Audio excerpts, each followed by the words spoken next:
দাউদ আলাইহিস সালাতু ওয়াস সালাম মূলত ছিলেন ইয়াকুব আলাইহিস সালাতু ওয়াস সালামের যে 11টি সন্তান ছিল, তার মধ্যে একটা সন্তানের নাম ছিল ইয়াহুদা। ওই ইয়াহুদার বংশধর ছিলেন দাউদ আলাইহিস সালাতু ওয়াস সালাম, বলি সুবহানাল্লাহ। এবং নবী মুহাম্মদ সাল্লাল্লাহু আলাইহি ওয়াসাল্লামের পূর্বে যেই দুইজন নবী রাষ্ট্র পরিচালনার দায়িত্ব পেয়েছিলেন, তাদের মধ্যে একজন ছিলেন দাউদ এবং আরেকজন ছিলেন তার সন্তান সুলাইমান আলাইহিস সালাতু ওয়াস সালাম। তো দাউদ আলাইহিস সালাতু ওয়াস সালামের সন্তান ছিলেন সুলাইমান। উনি এবং দাউদ আলাইহিস সালাম দুইজনই রাষ্ট্র পরিচালনার গুরুত্বপূর্ণ দায়িত্ব পালন করেছিলেন। অর্থাৎ মুহাম্মদ সাল্লাল্লাহু আলাইহি ওয়াসাল্লাম, দাউদ আলাইহিস সালাম এবং সুলাইমান আলাইহিস সালাতু ওয়াস সালাম, আমরা এই তিনজন নবীর জীবনীতে পাই তারা সরাসরি রাষ্ট্র পরিচালনা করতেন। তো রাষ্ট্র ক্ষমতাও ছিল তাদের, যেমন তারা নবুয়তের দায়িত্ব যেমন পালন করেছিলেন, রাষ্ট্রের দায়িত্ব তারা সঠিকভাবে পালন করেছিলেন। এতে কোনো চুলচেরা বিশ্লেষণ বা কেউ আঙ্গুল ঢোকানোর মতো বা ভুল ধরার মতো কেউ ছিল না, বলেন সুবহানাল্লাহ। তো বর্তমান ফিলিস্তিন এবং ইরাক এবং শাম, সিরিয়া বিস্তীর্ণ যে এলাকাটা আছে, এই এলাকা নিয়েই মূলত দাউদ আলাইহিস সালাতু ওয়াস সালাম এবং সুলাইমান আলাইহিস সালাতু ওয়াস সালামের রাজত্ব ছিল। মোট কথা, দাউদ আলাইহিস সালাতু ওয়াস সালাম সম্পর্কে আল্লাহ তাআলা পবিত্র কোরআনের 9টি সূরার মোটামুটি 23টি আয়াতে আল্লাহ রাব্বুল আলামিন তার সম্পর্কে আলোকপাত করেছেন। দাউদ আলাইহিস সালাতু ওয়াস সালামের নেতৃত্বে এই পৃথিবীতে, এই জমিনে সর্বপ্রথম একটি অনুগত, আল্লাহ তাআলার বাধ্য, আল্লাহ তাআলার অনুসরণে একটি রাষ্ট্র প্রতিষ্ঠিত হয়েছিল। আল্লাহ তাআলা দাউদ আলাইহিস সালাতু ওয়াস সালামকে যেই জায়গায় তিনি দায়িত্ব দিয়েছিলেন, সেটা বর্তমানে সীমানা ছিল আকাবা যে উপত্যকা আছে, আকাবা। এই আকাবা উপত্যকার মানে উপসাগর থেকে ফুরাত নদীর যেই পশ্চিম তীর, আকাবা উপসাগর থেকে ফুরাত নদীর পশ্চিম তীর পর্যন্ত এই জায়গাটা ছিল তার রাজত্বের সীমারেখা। এবং আল্লাহ তাআলা দাউদ আলাইহিস সালাতু ওয়াস সালামকে যেই জ্ঞান, যেই বুদ্ধিমত্তা এবং আল্লাহ ভীতি দিয়েছিলেন, যার কারণে আল্লাহ রাব্বুল আলামিন কোনো দিক দিয়েই দাউদ আলাইহিস সালাতু ওয়াস সালামকে কমতে রাখেন নাই। চতুর্দিক দিয়ে আল্লাহ তাআলা তাকে পূর্ণাঙ্গ এবং সুন্দর ধনাঢ্যতা দিয়েছিলেন, বলেন সুবহানাল্লাহ। তো দাউদ আলাইহিস সালাতু ওয়াস সালাম ছিলেন মূলত বানি ইসরায়েলের কিং, বানি ইসরায়েলের রাজা। তো তিনি যে রাজা, অর্থাৎ তিনি নবীও ছিলেন, রাজাও ছিলেন, যেটা আমরা জানলাম। তো তিনি কিভাবে কিং বা রাজা হলেন, এটার একটা ঘটনা আছে। সাথে সাথে এই ঘটনাটি ঘটেছিল মূলত তালুত নামে একজন বাদশা ছিল। আমরা কোরআনে দেখবেন সূরা বাকারার 246 নম্বর আয়াত থেকে প্রায় 2 পৃষ্ঠা যাব আল্লাহ তাআলা এই বাদশা তালুত এবং জালুতের ঘটনা উল্লেখ করেছেন। ঘটনাগুলো আপনারা অনুবাদ বললেও অনেকটা শিখতে পারবেন ইনশাআল্লাহ। তো সেখানে তালুত বাদশা ছিল, তার নেতৃত্বে দাউদ আলাইহিস সালাতু ওয়াস সালাম এই জালিম বাদশা, আমালিকা বাদশা জালুতকে তিনি হত্যা করেছিলেন। দাউদ আলাইহিস সালাম নিজে হত্যা করেছিলেন। এবং তখন তালুত বাদশার পরবর্তীতে দাউদ আলাইহিস সালাতু ওয়াস সালাম বানি ইসরায়েলের কিং বা রাজা হয়ে গেলেন। ঘটনাটি একটু আপনাদের সাথে শেয়ার করি, তাহলে বুঝতে পারবেন। সেটি এরকম, এটি বুঝতে হলে আমাদেরকে আগে জানতে হবে যে তালুত কে এবং তিনি কিভাবে বাদশা হয়েছিলেন। এরপরে জানতে হবে জালুত কে এবং জালুত কিভাবে হত্যা হলো। এরপরে আরেকটি জানতে হবে যে দাউদ আলাইহিস সালাতু ওয়াস সালাম কিভাবে রাজা হলেন। 3টি পয়েন্ট। একটি হলো তালুতকে, তিনি কিভাবে রাজা হলেন, জালুতকে, তিনি কিভাবে নিহত হলেন, এবং দাউদ আলাইহিস সালাতু ওয়াস সালাম কিভাবে রাজা হলেন। এটা জানলেই আমাদের পুরো বিষয়টা ক্লিয়ার হয়ে যাবে। তো এটা যদি আমরা জানতে চাই এবং দাউদ আলাইহিস সালাতু ওয়াস সালাম কিভাবে উত্থান হলো, তার কিভাবে রাজত্ব তিনি পেলেন, এ সম্পর্কে জানতে হলে একটু পেছন থেকে আমাদেরকে আসতে হবে। আমরা সকলেই জানি মূসা আলাইহিস সালাতু ওয়াস সালামের জীবনীতে একটা ঘটনা আমি আপনাদের সাথে শেয়ার করেছিলাম। সেটি ছিল এরকম যে আল্লাহ তাআলা মূসা আলাইহিস সালাতু ওয়াস সালামকে এবং তার যে বানি ইসরাইল ছিল তাদেরকে বলেছিলেন যে তোমরা ফিলিস্তিনিদের বিরুদ্ধে যুদ্ধ করো। তখন ওই সময়ে আমরা সকলেই জানি মূসা আলাইহিস সালাতু ওয়াস সালামের বংশ ছিল, বানি ইসরাইল ছিল একটু গোয়ারতুমি টাইপের, একটু মানে গোরামি টাইপের। তারা কোনো কিছু বললেই তারা পাল্টা একটা জবাব দিত এবং তারা সরাসরি এই কথা বলছে যে ইজহাব আনতা ওয়া রাব্বুকা ফাকাতিলা ইন্না হাহুনা কাঈদুন। হে মুসা, তুমি যাও আর তোমার রব আল্লাহ যাক, আমরা যুদ্ধ করতে পারবো না, আমরা এখানে বসে থাকবো, তোমরা যুদ্ধ করো। এমন মানে বেখাপ্পা এবং মানে রুচিহীন কিছু কথা তারা বলতো, যেগুলো আল্লাহ সহ্য করতেন না। এই কথার বাদৌলতে আল্লাহ তাআলা এই বানি ইসরাইল জাতিকে তিহ নামে একটা প্রান্তে 1 বছর নয়, 2 বছর নয়, 40 বছর তাদেরকে ওখানে রেখেছিলেন শাস্তিস্বরূপ। এই জায়গা ছাড়া তারা ওই যে মৌমাছির মতো এলোমেলো বা ফড়িঙ্গের মতো এলোমেলো চলাফেরা শুরু করেছিল। তারা এদিকে ওদিকে যাওয়ার কোনো সুযোগও তাদের ছিল না। এই তিহ প্রান্তরে 40 বছর তাদেরকে শাস্তিস্বরূপ আল্লাহ রেখেছিলেন। এবং এর মাঝেই মূসা আলাইহিস সালাতু ওয়াস সালাম 40 বছরের আগে মৃত্যুবরণ করেছিলেন এবং তারই ভাগিনা ইউশা বিন নুন তিনি এই বানি ইসরায়েলের তিহ প্রান্তরে সবাইকে সাথে নিয়ে তিনি তাদের মাঝে একটা ঐক্য গড়ে তুলেছিলেন এবং পরবর্তীতে ফিলিস্তিনিদের সাথে যুদ্ধ করে ফিলিস্তিন এই ইউশা বিন নুন আবার বিজয় করেছিলেন। বলেন সুবহানাল্লাহ। যখন ইউশা বিন নুনের নেতৃত্বে বিজয় হলো, তার কিছুদিন পরেই তারা আবার অলস হয়ে গেল, তারা গাফেল হয়ে গেল। এই আমালিকা গোষ্ঠীটা তাদের উপরে আবার বিজয়ী হলো এবং বানি ইসরায়েল ছিন্ন বিচ্ছিন্ন হয়ে গেল। এর পরবর্তীতে অনেক বছর পরে ইউশা বিন নুন যখন মারা গেলেন, কিছুদিন পরে প্রায় 10 থেকে 15 বছর পরে গিয়ে তাদের মধ্যে একজন নবী হিসেবে আল্লাহ পাঠিয়েছিলেন। সেই নবীর নাম আল্লাহ কোরআনে স্পষ্ট বলেন নাই, তার নাম ছিল শামুইল আলাইহিস সালাতু ওয়াস সালাম।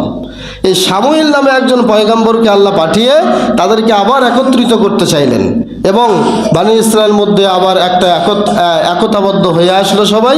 এক পর্যায়ে এই শামুইল আলাইহিস সালাতু ওয়াস সালামের কাছে বানি ইসরায়েল একটা দাবি করলো। সে দাবিটা কি? সেটা হলো যে এটা আপনার সূরা বাকারা 46 নম্বর আয়াতে পাবেন।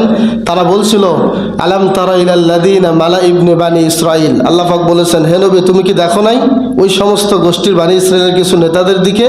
তাদের কথা তারা বলেছিল যে হে শামুইল, তুমি আমাদের জন্য একজন রাজা নিযুক্ত করে দাও। তারাই বানি ইসরায়েল লোকেরা শামুইল আলাইহিস সালাতু ওয়াস সালামের কাছে একজন রাজা চাচ্ছিলেন। তো আল্লাহ তাআলার পক্ষ থেকে শামুইল আলাইহিস সালাতু ওয়াস সালামও বলছিলেন যে তোমরা তো এর আগে মূসা আলাইহিস সালাতু ওয়াস সালামের সাথে যুদ্ধ করতে আল্লাহ বলেছিল, তোমরা তো যুদ্ধ করো নাই, তোমরা আবার আল্লাহ বললে যুদ্ধ করবে না। তখন তারা বলছে যে আমাদেরকে বাড়ি থেকে বের করে দেওয়া হয়েছে, আমরা কেন যুদ্ধ করব না? আপনি একজন নবী দেন, আপনি একজন রাজা দেন। তখন শামুইল আলাইহিস সালাতু ওয়াস সালামের প্রার্থনার বাদৌলতে আল্লাহ তাবারাকা ওয়া তাআলা তালুত নামে একজন রাজা তাদের বংশে দিয়ে দিলেন। বলেন সুবহানাল্লাহ।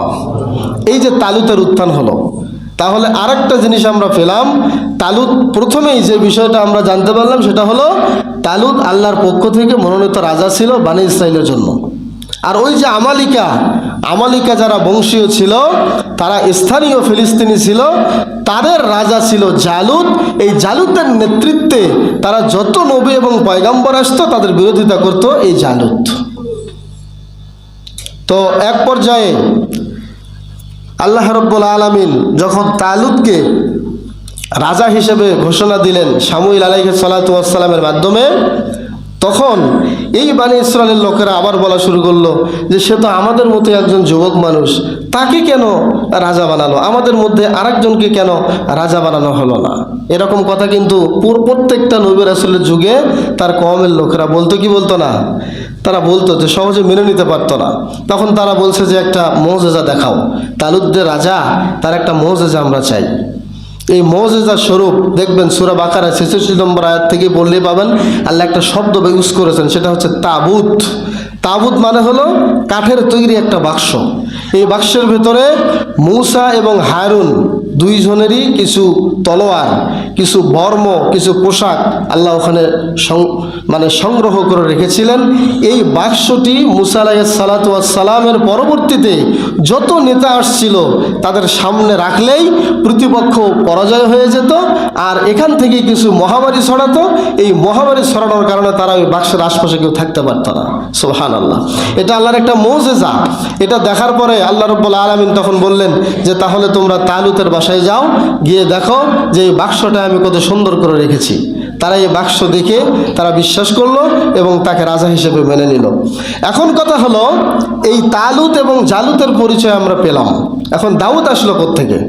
দাউদের বিষয়টা হলো, যখন আমরা সকলেই জানি এই বাদশাহ তালুতের নেতৃত্বে আল্লাহ রাব্বুল আলামিন একটা যুদ্ধের ঘোষণা করেছিলেন, এবং তারা যখন জর্ডান নদী যখন ক্রস করে যাচ্ছিল, তখন তালুত আলাইহিস সালাতু ওয়াস সালাম তাদেরকে বলেছিল যে খবরদার, এই নদীর এক ফোঁটা পানিও তোমরা পান করবে না। এটা সূরা বাকারা 246 থেকে দেখলে আপনারা পাবেন। তারা বলেছিল আমরা পান করব না। এবং তালুত আলাইহিস সালাতু ওয়াস সালাম বলেছিলেন যে তোমরা যদি পান করতেই চাও তাহলে 1 ঢোক অথবা 2 ঢোক, 1 মশক অথবা 2 মশক নিতে পারবে, এর উপরে বেশি নিতে পারবে না। ওই সময়ে তালুত রাজা তিনি নিজে 80,000 সৈন্য নিয়ে তিনি চলছেন এই জালুতের বিরুদ্ধে যুদ্ধ করার জন্য। এই নদী ক্রস করে যাচ্ছেন। যাওয়ার সময় যারা সেনাপতি ছিল তাদের মধ্যে ছিল দাউদ আলাইহিস সালাতু ওয়াস সালামের বাবা, একজন বড় সেনাপতি। এবং দাউদ আলাইহিস সালাতু ওয়াস সালামের বাবার ছিল 11টি সন্তান। তার মধ্যে দাউদ ছিল বড় শক্তিশালী এবং সুঠাম দেহের অধিকারী, দেখতে অনেক সুন্দর, অনেক লম্বা ছিল সবার চেয়ে। ওই সময় যুদ্ধে যাওয়ার সময়, নদী ক্রস করার সময় বাদশাহ তালুত ঘোষণা দিল, আজকে জালুতকে যে হত্যা করতে পারবে ওই ব্যক্তির সাথে আমি আমার মেয়ের বিবাহ দেব, এবং আমার এই রাজ্যের আসন আমি তার হাতেই ন্যস্ত করে যাব। সুবহানাল্লাহ। এই ঘোষণা যখন দিল, তখন এবার দাউদ আলাইহিস সালাতু ওয়াস সালামের বাবা এবার তালুতের সামনে গিয়ে বলল, বাদশাহ রাজা, আমার ছেলে এই যে দাউদ, আমি দাউদকে আপনার হাতে উঠিয়ে দিলাম, তাকে কিছু বর্ম দিবেন, তাকে কিছু লোহার বর্ম দিয়ে তাকে যুদ্ধের কৌশলগুলো আপনি শিখিয়ে দিবেন। তারা নদী ক্রস হয়ে গেল। নদী পার হয়ে গিয়ে তারা দেখলো, যখনই নদী পার হচ্ছিল ওই সময় তালুত রাজার সাথে যারা যাচ্ছিল তারা অনেকে পানি পান করার কারণে তাদের আযাব গজব দেওয়া হলো। তারা ওখান থেকে কিছু লোক মাইনাস হয়ে গেল। মাত্র 300 থেকে 320, 315 অথবা 313 এরকম তাফসিরে এসেছে।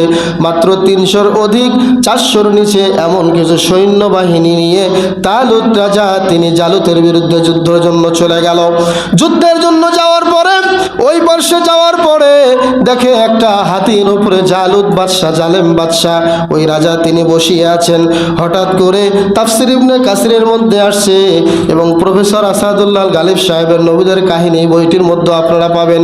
উদাহরণস্বরূপ আমি আপনাদেরকে বললাম, দলিল ভিত্তিক দেওয়া আছে। তালুত করলেন কি, জালুতকে লক্ষ্য করে দাউদকে বললেন, ওই যে জালেম বাদশাহ, ওই যে জালেম রাজা জালুত, ওকে হত্যা করো। সাথে সাথে তাফসিরের মধ্যে এসেছে দাউদ আলাইহিস সালাতু ওয়াস সালাম একটা তীর নিক্ষেপ করলো এবং একটা পাথর ছুঁড়ে মারলো।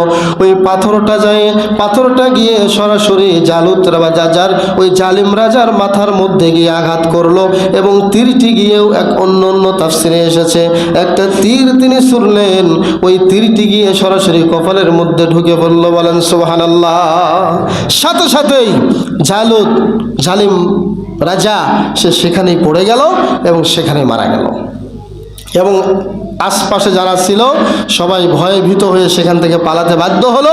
সে রাজ্য তারা দখল করে ফেললো। এই যে চলে আসলো দাউদ আলাইহিস সালাতু ওয়াস সালামের রাজ্যের আসন। এবার বুঝতে পারছেন সবাই?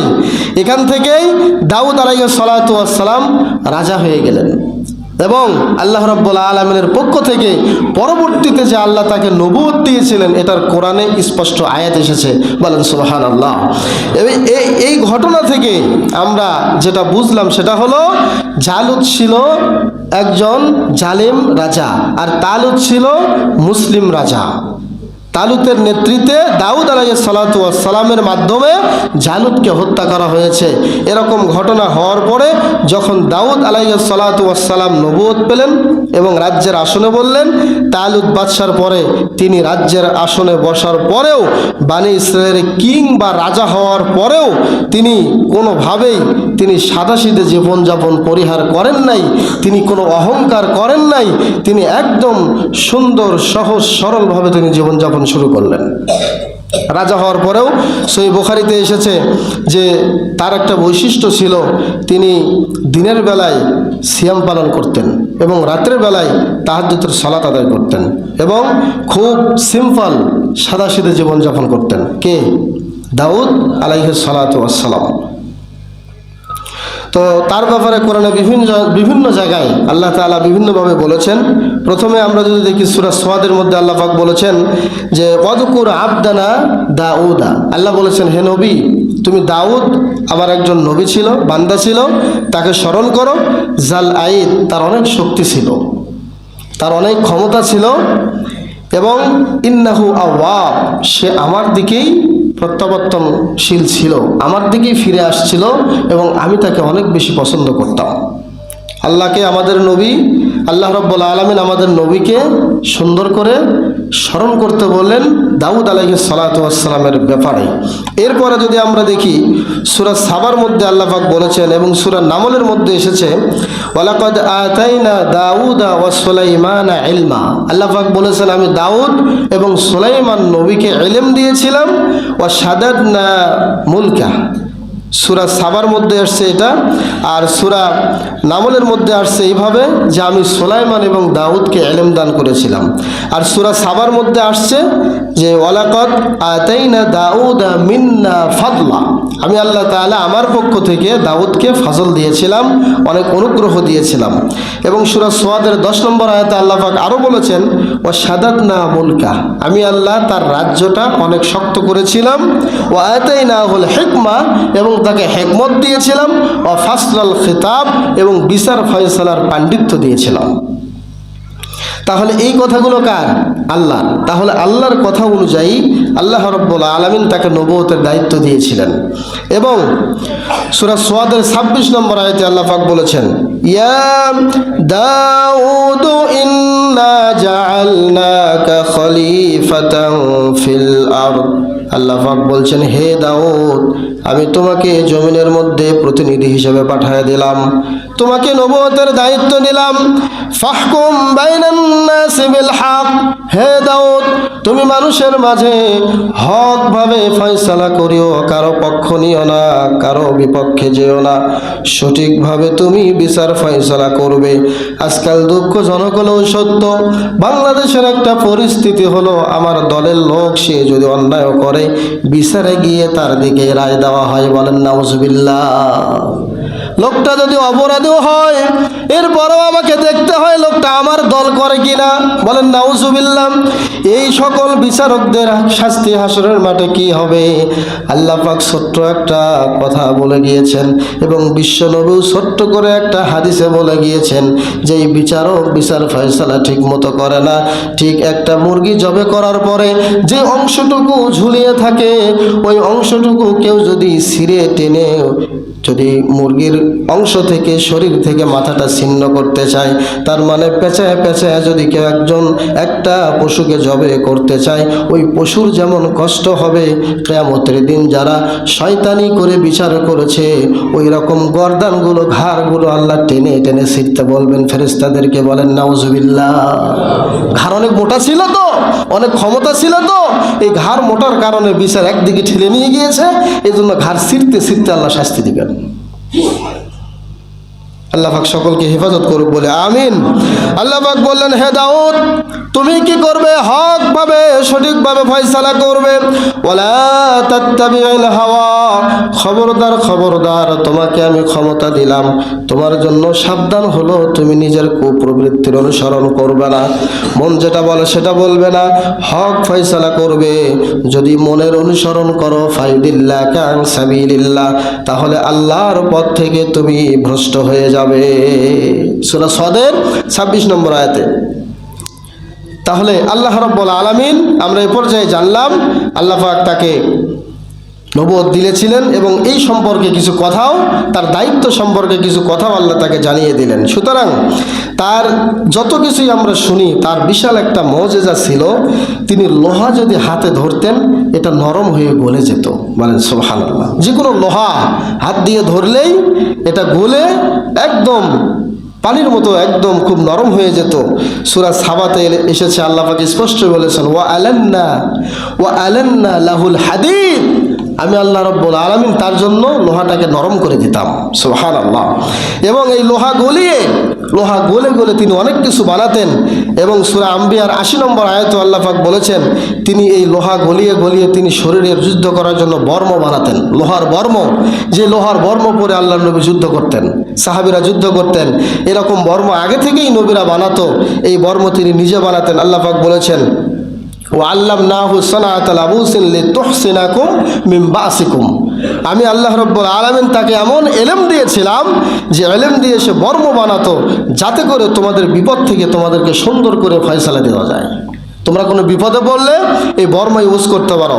দাউদ আলাইহিস সালাতু ওয়াস সালামের যতগুলো গুণ ছিল, তার মধ্যে একটা বড় গুণ ছিল, তিনি নিজের হাতে উপার্জন করতেন। বলেন না সুবহানাল্লাহ। নিজের হাতে উপার্জন করতেন। এরকম পাওয়ারফুল একজন কিং, রাজা হওয়ার পরেও তিনি নিজের হাতে উপার্জন করতেন। এত বড় রাজত্ব পেয়েও তিনি সাদাসিধে এবং পরিশ্রম করেই তিনি জীবন পার করেছেন।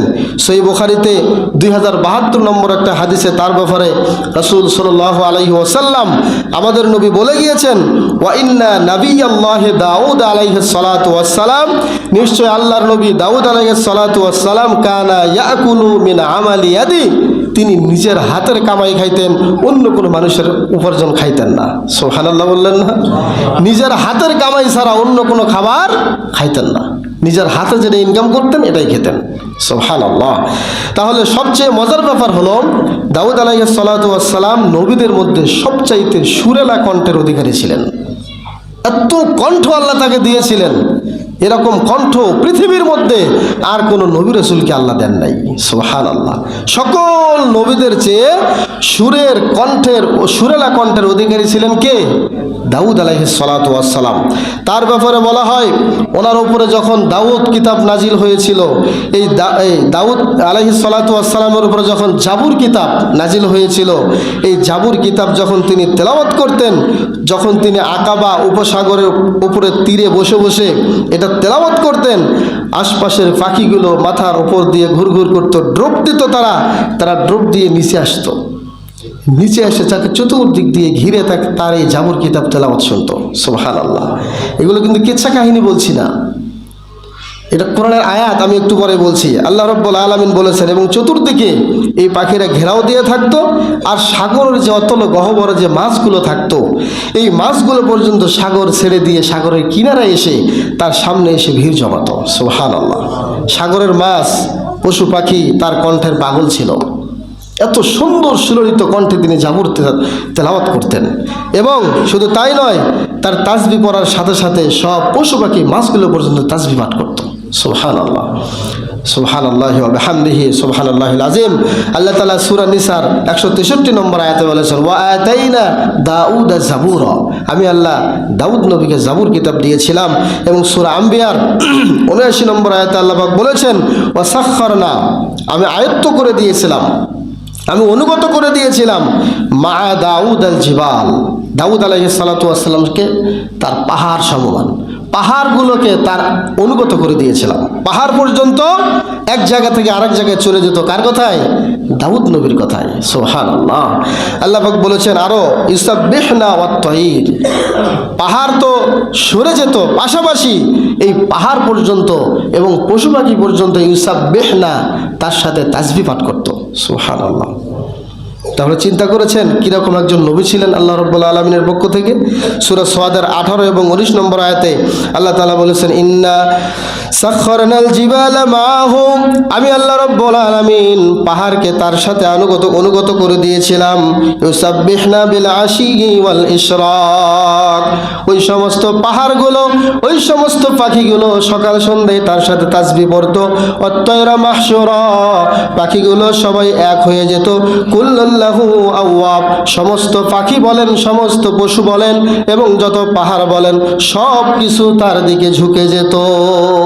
সুবহানাল্লাহ। সবাই তার জন্য পাগল ছিল। সম্মানিত উপস্থিতি, নবী দাউদ আলাইহিস সালাতু ওয়াস সালাম আকাবা উপসাগরের তীরে বসে জাবুর কিতাব একটা দিন নির্ধারণ করে নিয়েছিলেন। ওই দিনটি ছিল শনিবার। কিবার? শনিবার ছিল। ওই শনিবারের দিনে এই ইহুদিদের কাছে অত্যন্ত গুরুত্বপূর্ণ এই দিনটি ছিল এবং সাপ্তাহিক আনন্দের দিন হিসেবে তারা শনিবারটিকেই মূল্যায়ন করত। এজন্য শনিবারে তিনি যখন জাবুর কিতাব তেলাওয়াত করতেন আর সাগরের মাছগুলো যে সেখানে আসতো তেলাওয়াত শুনতে, তখন আল্লাহ তাআলা ঘোষণা দিলেন যে তোমরা কেউ এই ফিলিস্তিন বলেন আর সিরিয়া বলেন ইরাক বলেন কেউ তোমরা সাগরের শনিবারে একটা মাছও ধরতে পারবে না। আল্লাহ নিষেধ করেছিলেন তোমরা এদিন মাছ ধরতে পারবে না, কিন্তু তারা একটা যুক্তি খাটালো যে আমরা তো সেদিন মাছ ধরবো না, আমরা সেদিন মাছগুলোকে আটকায় রাখবো, রবিবারের দিনে মাছ ধরবো। বলেন যুক্তি দিয়ে কি ইসলাম চলে? আল্লাহ বলেছেন নিষেধই, এটা করা যাবে না। সেটা যেভাবেই হোক শনিবারে মাছ আটকায় দিলেন, রবিবারের দিনে মাছ ধরবেন, এটা চলবে না। আল্লাহ তাআলা নিষেধ করলেন, তারা এই কাজই করলো, তারা যুক্তি দিয়ে এই কাজ করতে থাকলো এক পর্যায়ে আল্লাহ তাআলা বললেন কুনু কিরাদাতান খাসিন, তারা সকলেই নিকৃষ্ট বানরে পরিণত হয়ে গেল। নাউজুবিল্লাহ। আল্লাহর আদেশকে লঙ্ঘন করার জন্য তো দাউদ আলাইহিস সালাতু ওয়াস সালামের উত্তম একটা আমল ছিল, তিনি একদিন সিয়াম রাখতেন, একদিন রোজা ছেড়ে দিতেন। সুনানে নাসাইতে এসেছে হাদিস নম্বর 2388 নম্বর হাদিস। রাসূল সাল্লাল্লাহু আলাইহি ওয়াসাল্লাম তিনি নিজেও বলেছেন আফজালুস সিয়ামি সিয়ামু দাউদ, আল্লাহর কাছে সর্বোত্তম রোজা হলো সিয়াম হলো দাউদ আলাইহিস সালাতু ওয়াস সালামের সিয়াম। বলেন সুবহানাল্লাহ। কেন আল্লাহর কাছে এটা বেশি প্রিয়? তিনি এইভাবে সিয়াম রাখতেন, কানা ইয়াসুমু ইয়াওমান ওয়া ইফতিরু ইয়াওমান, তিনি একদিন সিয়াম রাখতেন আর একদিন সিয়ামকে ছেড়ে দিতেন, একদিন পর পর তিনি রোজা রাখতেন। এই জন্য আল্লাহর কাছে এটা বড় একটা পছন্দনীয় আমল। এবং আমরা আরেকটা ঘটনা জানি, হাদিসে এসেছে দাউদ আলাইহিস সালাতু ওয়াস সালামের ব্যাপারে চমৎকার একটা হাদিস এসেছে, সেটা আপনারা পাবেন সুনানে তিরমিজি 3086 নম্বর হাদিস।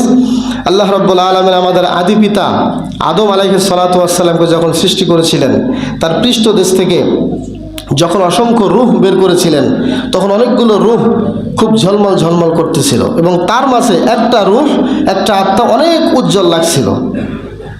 তখন আমি আদম আলাইহিস সালাতু ওয়াস সালামের জীবনীতে বলেছিলাম একটা সন্তানের প্রতি তার খুব মায়া হয়েছিল, ওই সন্তানটি হলো দাউদ আলাইহিস সালাতু ওয়াস সালাম। আদম আলাইহিস সালাতু ওয়াস সালাম আল্লাহকে বলেছিলেন, আল্লাহ এই সন্তানটি কার, এই সন্তানটির নাম কি? আল্লাহ তাআলা বলেছিলেন, হে আদম এটা তোমারই সন্তান, নাম তার দাউদ হবে। কি হবে? দাউদ হবে। তখন আদম আলাইহিস সালাতু ওয়াস সালাম বলেছিলেন, আল্লাহ সন্তানটা এত সুন্দর, এত উজ্জ্বল চেহারার, আমাকে হায়াত দিয়েছেন কত? বলে 1000 বছর।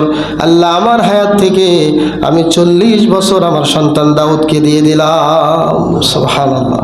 40 বছর হায়াত দাউদ নবীকে দিয়ে দিয়েছিলেন। তো ঠিক যখন 40 বছর শেষ হওয়ার আগেই, অর্থাৎ নির্ধারিত বয়স হলে যখন আদম আলাইহিস সালাতু ওয়াস সালামের কাছে চলে আসলো মালাকুল মাউত, তিনি বলেছিলেন যে আরো 40 বছর আমার বাকি আছে। তখন মালাকুল মাউত বলেছিল যে না, আপনার সন্তান দাউদকে আপনি 40 বছর দিয়েছিলেন, দেখেন আপনি ভুলে গিয়েছেন। বিশ্বনবী বলেছেন ফাজাহাদাত আদম ফাজাহাদাত যুররিয়াতু ফানাসিয়াত আদম ফানাসিয়াত যুররিয়াতু, আদম ভুলে গেলেন, এই জন্য আমাদের মানুষের মাঝেও এই ভুলে যাওয়ার প্রবণতাটা এখনো রয়েছে। কথা বলেন ঠিক কিনা? করি হয়তো বা মনে হয় করি নাই, দিয়েছি মনে হয় দেই নাই, বলেছি মনে হয় বলি নাই, এরকম একটা প্রবণতা আমাদের মাঝে আসে না? এটা কেন? এটা আমাদের জাতির পিতা আমাদের আদম আলাইহিস সালাতু ওয়াস সালাম তেনার অভ্যাস, ওই অভ্যাসটা আমাদের মাঝেও এখনো আছে। তো সম্মানিত উপস্থিতি, নিজের জীবন থেকে তিনি 40 বছর কেটে কাকে দিয়েছিলেন? সন্তান দাউদ আলাইহিস সালাতু ওয়াস সালামকে। এই 40 বছর তিনি পাওয়ার পরে তিনি ফিলিস্তিনের ইরাকের আশপাশেই তিনি মৃত্যুবরণ করেছিলেন এবং এখান থেকেই তার নবুয়তের জিন্দেগি শেষ হয়, তিনি পরকালে চলে যান।